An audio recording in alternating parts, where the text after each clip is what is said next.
Oh, welcome. This is your boy, the host with the most, but humble. And I do mean humble, D Nostradamus, aka Derek, and I'm here, of course, on a Saturday to give you the hungry, happy, healthy people here at WrestleCram, of course, the WrestleCram Weekend Edition. If you're watching it today, you're watching it tomorrow, you're watching it next week. I truly do thank you from the bottom of my heart to the depths of my loins. I truly do thank you. Without you guys, it truly would not be me. I'm humbled eyes each and every single time I am allowed to do this. Thank you so much. Today is gonna be a little different. We're not gonna do any news today. We're just gonna go right into AEW. We're gonna go right into, of course, Smackdown. That's from San Juan, Puerto Rico, and then we're going to go right into my top 10. And following that, we're going to do my predictions for today. We're going to do those predictions today for Backlash. Don't forget to like, share, and subscribe. Like, share, and subscribe, you guys. Also, do not forget tomorrow. Tomorrow, you will be getting the new community thread for your boy to ask WrestleCram. Don't forget to go check that out tomorrow. Okay. That's about it. Don't forget about the WrestleCram Facebook group club. What is it called? The Wrestle Cram Super Club. Wrestle Cram Super Club. Do not forget about that as well. Enjoy yourself. Have a great time. I'm on there posting all the time, you guys. So go out there, have a great time. Have a great time. Now, what else? Oh, tomorrow, today as well. Later on today, you will get, of course, the review of the Backlash pay-per-view. You'll get that soon after it is done. What else? Oh, and let's get into it. Okay, so it's gonna be kind of weird. It's gonna be flopsy or whatnot because we will have the AEW Rampage preview now due to the fact that, of course, we have the playoffs going on or whatnot. So we'll have that first because it came on at 5:30. I thought they said 6:30, so I'm guessing they said 6:30 going back that way, I guess, Atlantic time. I guess they didn't do Central. So I'm waiting at 6:30. I'm waiting for 6:30. 5:30 hits, and it notifies me that it's on. So I'm like, okay, well, I'll watch it. And so I watched it. It was interesting. The only thing that I truly liked about the show is the ending, which was the the firm deletion or whatnot, which was very interesting. It's always interesting to watch a deletion, even if it's a WWE cinematic or if it's an Impact cinematic. Now it is a AEW cinematic, which is very interesting. I mean, wow. So let's start. We got the 6-man tag. There was the Lucha Brothers and El Vikingo versus Eric Sullivan, QT Marshall, and Powerhouse Hobbs.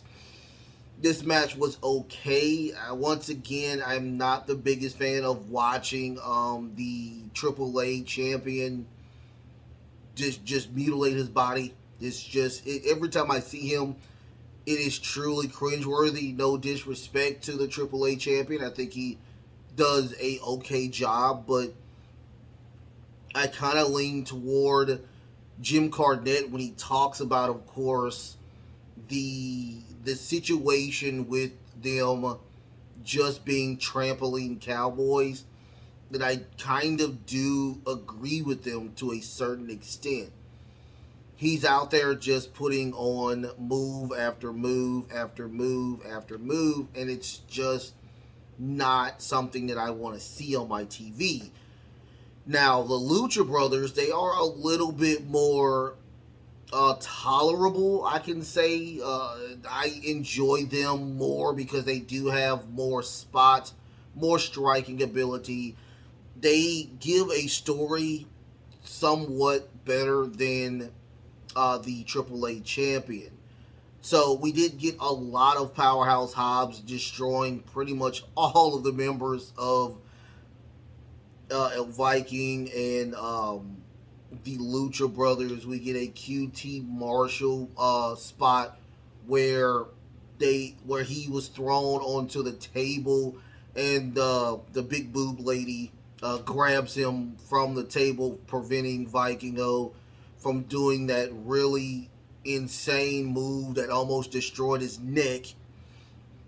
And then after that, we get the Lucha Brothers delivering that really nice finisher to win the match. That was pretty much the end of that.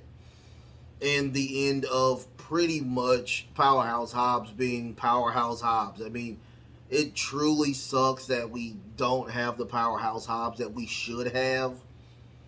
And we get this Powerhouse Hobbs. I don't know what the story could be with Wardlow being the champion and Christian Cage just challenging him.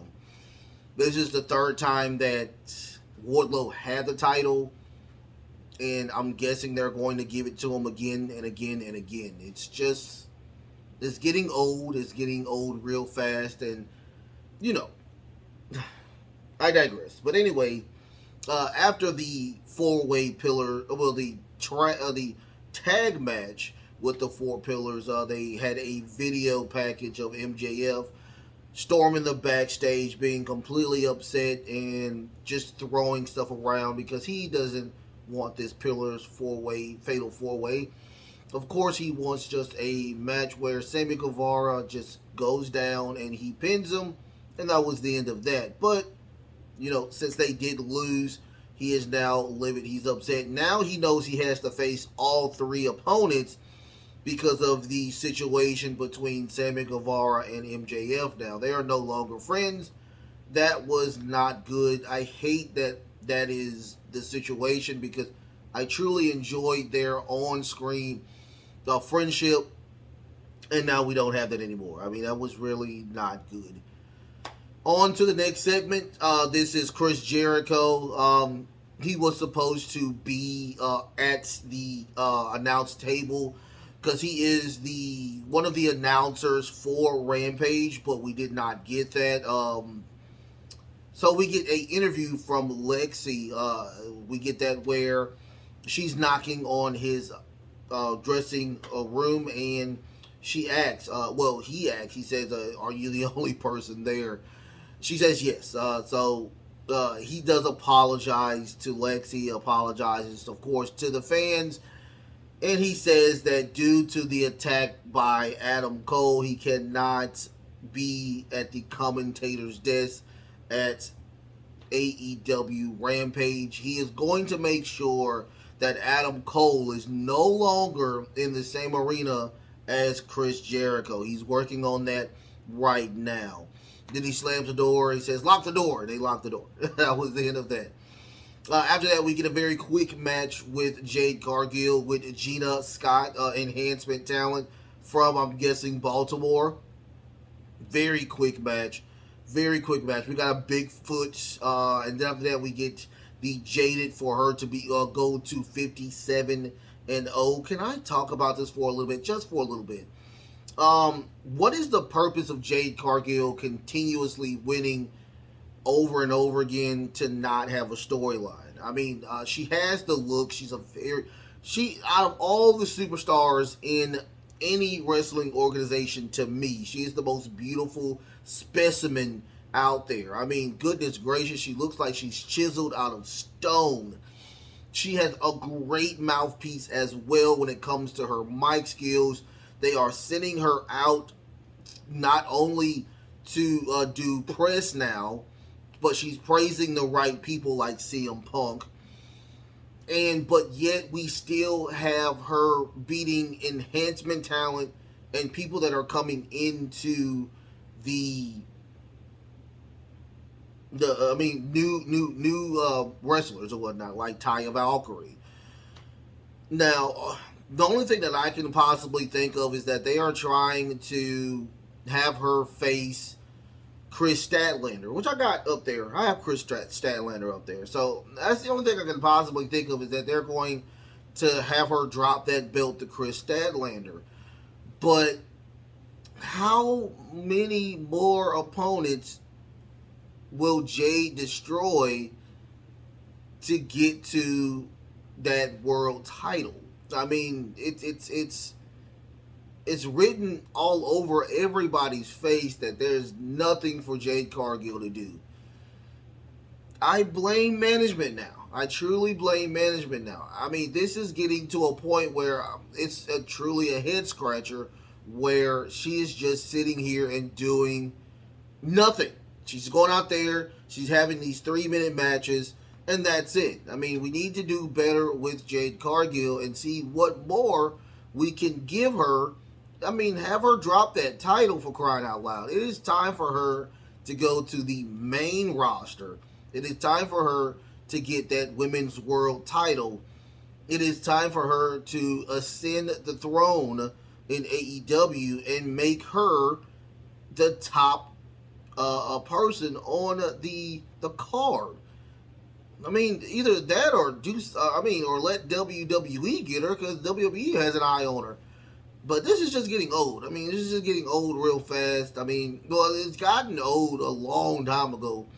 But now she's reaching 60, and it's just, and we're not talking about in age, we're talking about in matches. And it's just, I mean, I love Jade Cargill. I love the Jade Cargill brand. I just don't like where this is supposed to be, or how this is supposed to end. It feels like a Roman Reigns situation all over again. But, you know, it is what it is. So let's get on to the next match. This is Mark Briscoe. He has a interview, and it was the Mark Briscoe video package of them. Well, no, it wasn't even the video package. It was him talk. He was about to talk because he had a match coming up, and Sanjay Dutt, Jay Lethal, Sagnam Singh, they all came to congratulate Jay Briscoe on the match that will happen. And did they get with FTR? And it was like, well, I didn't get with FTR because, you know, they did challenge FTR at the compound after a long day's work. And Mark's like, no, I didn't get with them. I'm just trying to focus on this match. So he said, you know, don't worry about it. Just deliver the message to FTR, and, you know, we can get this taken care of at Double or Nothing. Mark is like, sure, or whatever. So Mark goes out for a match with Pierce Vince. Is it Princeton Vince? It was an okay match. I would have thought that see, this is the thing. They were supposed to be friends with Mark Briscoe. They didn't come out with Mark Briscoe. But I understand why they didn't come out with Mark Briscoe, because of the angle at the end. We get a low blow by Vince. We get lots of shenanigans by is it Jose, the assistant. We get a chair. Well, we almost get a chair shot, but we don't get the chair shot. That's where the low blow hits. So the goal was for Mark to put the J driver, but couldn't do it because he was kind of what can we say? He was more kind of on energy, low energy. So eventually he does put the J driver on Vince for him to win. We get a huge celebration by the family. His children comes out. Jay's children comes out. This would have been a better match on Dynamite if you want to get the family out there and have a great time. But Mark did win the match. After that, we get a Dustin Rhodes video package talking about, of course, them adding another city to Dynamite, which is now Austin, Texas. I don't think they ever came to Louisiana yet. But anyway, I digress. So Dustin says anything could happen on Dynamite, and that's where Brian Cage comes out and attacks Dustin Rhodes. And Swerve comes out and says anything could happen. You're absolutely right. See you in 2 weeks. And they just gingerly walk off, and then cut Keith Lee right behind them, running to catch. Well, didn't catch them, and checked on Dustin. It was very weird, very awkward situation. It was the weirdest thing. But after that, we get the final deletion. I thought this was a very innovative. I kind of like the movie type of matches. Even when we go back to, of course, the final ride and the Cena and Bray Wyatt match, which was really good. This did not disappoint. This is as cheesy as it comes. It was the funniest thing in the world. But, it was fun. So they drove up to the Hardy compound, and they destroyed the mailbox. And it went from day to night, just that quick. It just went from day to night. And they were like, what the hell? So Matt Hardy and Hook, they start the match with the huge Roman candles. I remember those as a child, but they were like small. But they had the huge Roman candles. They were attacking them with the Roman candles. They went from that to Matt Hardy's children almost running over Stokely Hathaway. It is segments on them and Stokely Hathaway. We also got a ring inside of a huge shed where Matt Hardy and Ethan Page are wrestling or whatnot. After that, we get Stokely Hathaway inside the house. He's actually inside of the house, and apparently they have a movie theater. And the children start attacking him. His wife, or Matt Hardy's wife, starts attacking him. He gets stun gunned by his father-in-law, and the children start attacking Stokely Hathaway. After that, we get Ethan Page. Apparently the firm does gain control of the match. Ethan Page grabs a gas can, pours the gas over Hook, Hook and the Hardys, but we hear a battle cry, and it is Isaiah Cassidy.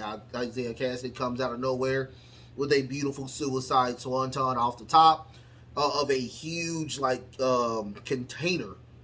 So he jumps off.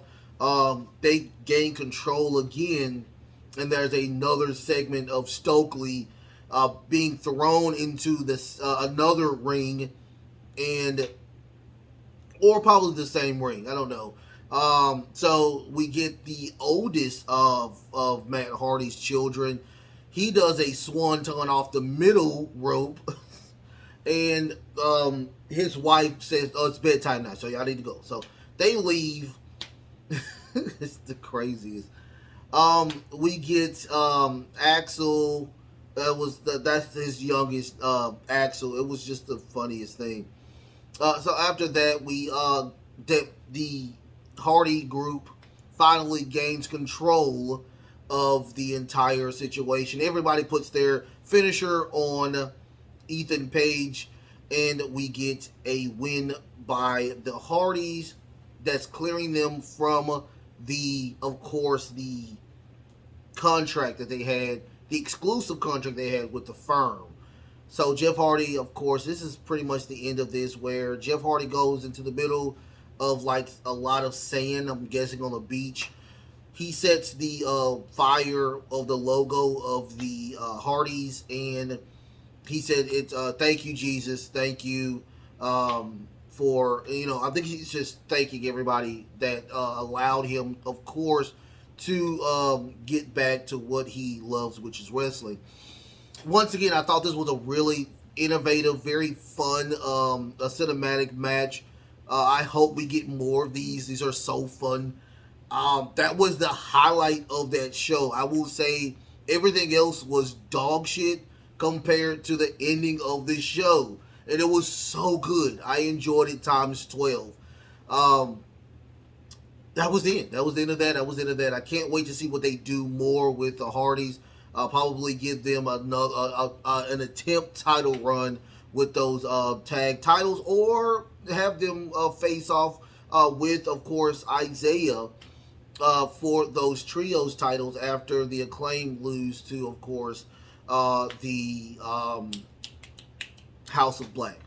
So, so after that, we get, we get SmackDown. We get SmackDown. WWE SmackDown. They're in San Juan, Puerto Rico.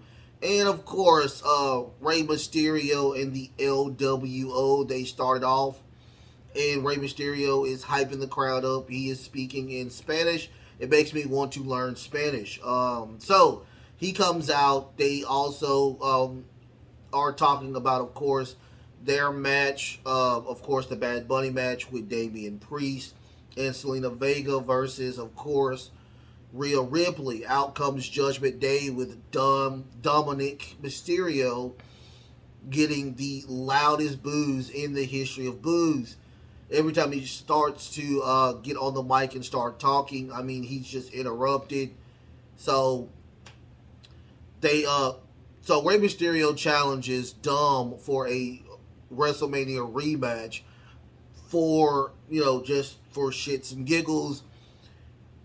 Rhea Ripley jumps in and says, "How about I face you?" Which is, she wants to face Rey Mysterio.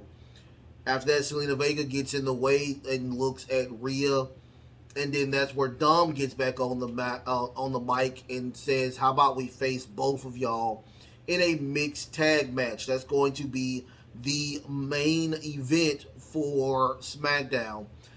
But before they do leave the ring, Dominic slaps the shit out of Rey Mysterio and running to the outside. We get tons and tons of boos with this. It was very interesting. So after that, we get a tag match with the OC versus the Viking Raiders. We get that video package of them being destroyed on like night one of them being drafted to the SmackDown brand. This did not disappoint as well. We do get another win. It's not a lot to go by when it comes to the Viking Raiders. I'm not a huge fan of the Viking Raiders. So, and to me, they're just jobbers. They're true jobbers to me. So, the Good Brothers versus the Viking Raiders. The only thing I can think of is that we got a really nice frog or a body splash off the top rope by Ibar.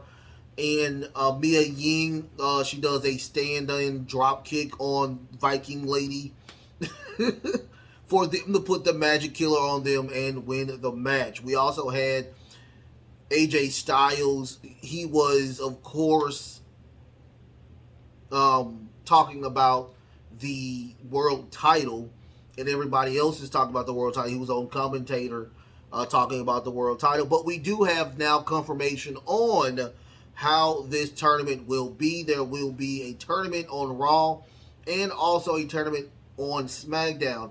Whoever wins their respective brands will face off at Night of Champions in Saudi Arabia. Now, here's the thing. Let's say for somebody does win the title on SmackDown, I'm guessing that they will automatically be teleported to the Raw brand, I guess.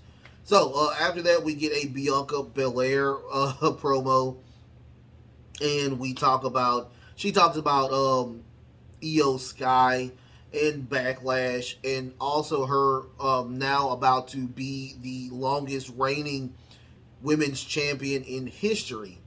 But she has to get through, of course, Io Sky. She says if she does beat Io Sky, 12 o'clock hits, she will officially be the longest reigning women's champion of all time.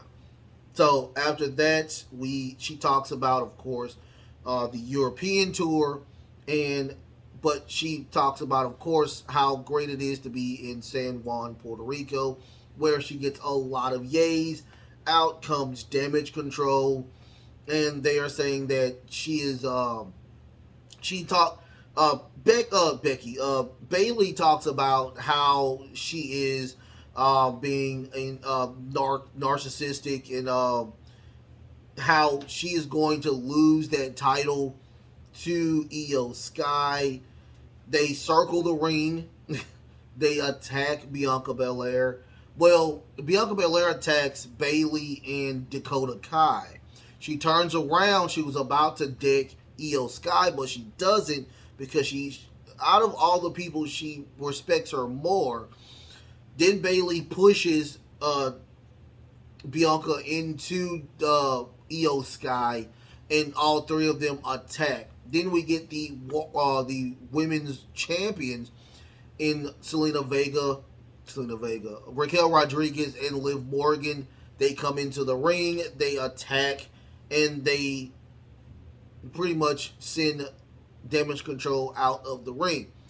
This is very interesting. Now I know for a fact that Bianca Belair is going to win, because once again, I did read an article on where they're talking about how they're trying to bring better lineage into the titles and have longer stints. So I see her winning this match. It has to be. I would love to see Io Sky win a title, but you have two dominant females on the roster as of right now. They may weigh lace to everybody as of right now when it comes to them trying to figure out who is going to be the next Raw and SmackDown champions in their respective brands. After that, we get Karrion Kross and Scarlett. They have a video package saying that Shinsuke Nakamura, they said, take away the formalities, take away the song and all of this stuff. You just have just a regular person. And he says he knows how Shinsuke Nakamura is, and how much is it going to take for him to give away his honor. So apparently he has the old Bray Wyatt gimmick where whoever Bray Wyatt wrestles changes, and I guess they gave that to Karrion Kross now. I'm okay with that to a certain extent, but Karrion Kross I like him to a certain extent. I would have enjoyed him to be drafted, of course, to the Raw brand. That didn't happen. There's more people on the Raw brand, and it would have made sense that he would have, that situation to change people, the people that he does wrestle. But I digress. After that, we get a Solo, Sikoa, and Usos video package. They're talking about, of course, Jimmy, and they're hyping each other up. They're trying to keep the bloodline intact. So Solo is just in his own little world. He's taping up his arm and his hands, and he's just saying that, and Jimmy asked me, said, "Are you ready for tomorrow?" Which is, of course, their main. I think they're the main event at Backlash, and he doesn't answer. So Jimmy gets to him and says, "Your brother just asked you a question. Are you ready?" And Solo says, "I'm ready." He said, "The question is, are you guys ready?" And that was the end of that situation. Oh goodness, the bloodline was good. Now it's getting to a kind of stale situation where, are they part of the group? Are they not part of the group? What's going on? So after that, we get the Street Profits versus Imperium. When I tell you this was the quickest match on the card, it was pretty much the quickest match on the card. We get a frog splash by the Street Profits, sending Imperium to Raw with an L. I would have thought that they would have had some type of disqualification, but that didn't happen. But it is what it is. The Street Profits are now 2-0 when it comes to on-air TV. After that, we get Cody Rhodes. We get a Cody Rhodes and Brock Lesnar video package. And everything that he said on the video package, he said on live TV. He just said he did a little bit of Spanish, but that was it. I mean, he said the exact same thing. He's just saying that he's a little scared, he's a little nervous, but he wants to fight Brock Lesnar. He wants to fight Brock Lesnar.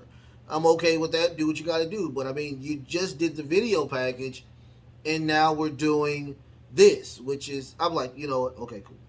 So after that, we get Shinsuke Nakamura, and he gets a video package before the match, and he just says, "Just come on." That's it. So before that match, though, we get Matt Riddle and Kevin Owens and Sami Zayn. They get a backstage video promo of them saying that, you know, they're intact. They're in the hole. What it is that the bloodline is just not the group that is going on and cohesive. So they're ready. They're ready to win. They're ready to get this taken care of. That was pretty much the gist of that backstage video package with them. So after that, we get the Shinsuke Nakamura versus Karrion Kross. Not a lot to go in on this match. We send, of course, Shinsuke Nakamura to Raw with another win, which is very interesting because Karrion Kross hasn't lost since Drew McIntyre, and that was a while back. So it's good to see that. And he won clean. That's the crazy part about it. He did win clean. So Shinsuke does go to Raw with a win with a Kinshasa on Karrion Kross. And that was pretty much the end of that. So we will see more what happens with Karrion Kross or lack thereof because, well, no, let me take that back because now you have Austin Theory over there. So we'll see what happens with that. So also we get the NXT stars. They have a video package with the Smackdown, that the stars are going to Smackdown, which is Elba Fire and Nyla Dunn, Cameron Grimes. We get Pretty Deadly, and we get Grayson Waller. Adam Pearce is talking to one of the new sign-up call-ups, which is Cameron Grimes, and he was just saying, and Baron Corbin comes in, and he's consistently talking about Cameron being the last pick of the draft. And Cameron was like, well, at least I got drafted. You did not get drafted. And, of course, Baron was like, well, it was a fight between Raw and SmackDown, and they could not decide who wanted me, so now I am a free agent. And Adam Pearce like, I don't think it was like that, but okay. So, Baron Corbin calls him Mr. Irrelevant. Of course, if you don't know anything about the NFL draft, the last pick is also called the Mr. Irrelevant. So, Cameron Grimes, Adam Pearce had a match, set up a match between Cameron and Baron Corbin for SmackDown next week. That will be Cameron's very first match. Like, oh, my first match, all right. So we get that. Then after that, we get the Rey Mysterio, Selena Vega versus Rhea Ripley and Dominic Mysterio. This match was not a lot, to call for. The best part about this match was the ending. Dominic attempted to do the Three Amigos. He only got one off, and Rey Mysterio grabs him into a small package for them to win the match. Out comes the rest of Judgment Day to attack Rey Mysterio, including Damian Priest. And out comes Bad Bunny. Bad Bunny comes out with the rest of LWO. And that's where it gets a little bit more spicy because everybody clears the ring and it's just Bad Bunny and Damian Priest. So they, and of course, Bad Bunny does have a kendo stick in his hand. And he was about to attack Damian Priest, but Dominic intercepts the kendo stick, taking the kendo stick for Damian Priest, allowing Damian Priest to get out of the ring and run away. Rey Mysterio grabs a LWO shirt and gives it to your boy Bad Bunny, which he puts on. That was the end of the show. I thought it was a really hype crowd. Puerto Rico did a great job when it came to the crowd. And when I tell you, it was just so much love for the WWE for what happened, and it made the show even better. So, I mean, if you have a great crowd, you're going to get great results, even if the show is bad. So, but the show wasn't bad. I'm not saying the show wasn't bad. The show was really good. The opener was really good, even though I am a huge fan of wrestling before you get those. But this was a really great opener. Good show. I can't wait to see what happens with these tournaments on Monday and next Friday. Also, I'm guessing we will get the Tribal Chief as well. We're supposed to get him next week. So that's the end of that. Let's get on, of course, to the top 10. This is my top 10 for the week that was. I know y'all like that. I like it. I like doing this one or whatnot. So let's get on to it. Of course, 10. Number 10 is going to be Ricky Starks. Ricky Starks defeated with a really great match on Dynamite, which I didn't review. I do apologize. He did a really great match with Juice Robinson, also defending himself against Jay White. Great job. I'm gonna give it number 9 to Mark Briscoe. Really great moment at the end of that match. And even though he was out of energy and out of a lot of stuff, he did deliver the Jay Buster to win that match. After that, I'm gonna give it to number 8 to Trick Williams. Didn't even wrestle yesterday, last Tuesday, but he did challenge. He did challenge Braun Breaker to a match coming this Tuesday. I can't wait to see that match. And he delivered a very powerful promo. I do see a lot of potential in Trick Williams. That's number 8. Number 7 is, of course, going to be Seth freaking Rollins. Did a great job. I can't wait to see what happens. I don't want him to get that belt. I do not want. He's a better belt chaser than he is champion. So number 7, of course, is Seth freaking Rollins. That's him facing, of course. We didn't get a finish, but he did main event Raw for him to be attacked by the Bloodline. Number 6, I'm gonna give it to Jungle Boy and Darby Allin. Great match. I enjoyed the match. They did save the main event on Double or Nothing, allowing it to be a fatal 4-way pillars match. The chemistry between Darby Allin and Jungle Boy is so toxic now. I can't wait to see what this match details. Number 5, I'm going to give it to all of the NXT call-ups. Great job to all of you people for going and being great on NXT. And now, hopefully, we get some awesomeness out of each and every one of you in the main roster. Number 4, Shinsuke Nakamura pulling double duty, of course, on Raw and SmackDown. Great job winning against Karrion Kross clean. Number 3, the best match to me out of all matches was the J.D. McDonough and Dragon Lee. Best match out of any card on SmackDown or AEW. J.D. McDonough did a great job. I didn't like the somewhat finish with Noam Dar being a part of it, but best match out of all of it. Number 2, I have Matt and Jeff Hardy, Hook and Isaiah Cassidy, followed by the other participants in the Firm Deletion. Great cinematic match. I enjoyed it. Second best highlight of the week it was. I enjoyed it times 12. And number 1, of course, is going to be Rey Mysterio and Zelina Vega pulling out that victory on the main event of SmackDown.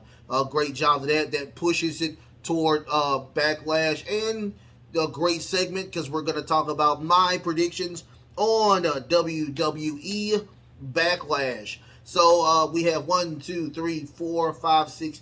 We have 7 matches on the card. 7 matches on the card. We have Bad Bunny versus Damian Priest in a San Juan street fight.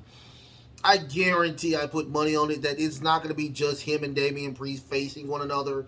It's going to be Bad Bunny winning with the help of the LWO and Rey Mysterio.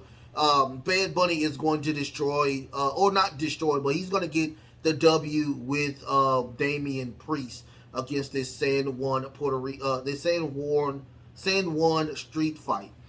Um, After that, we got Bianca Belair versus Io Sky for the Raw Women's title.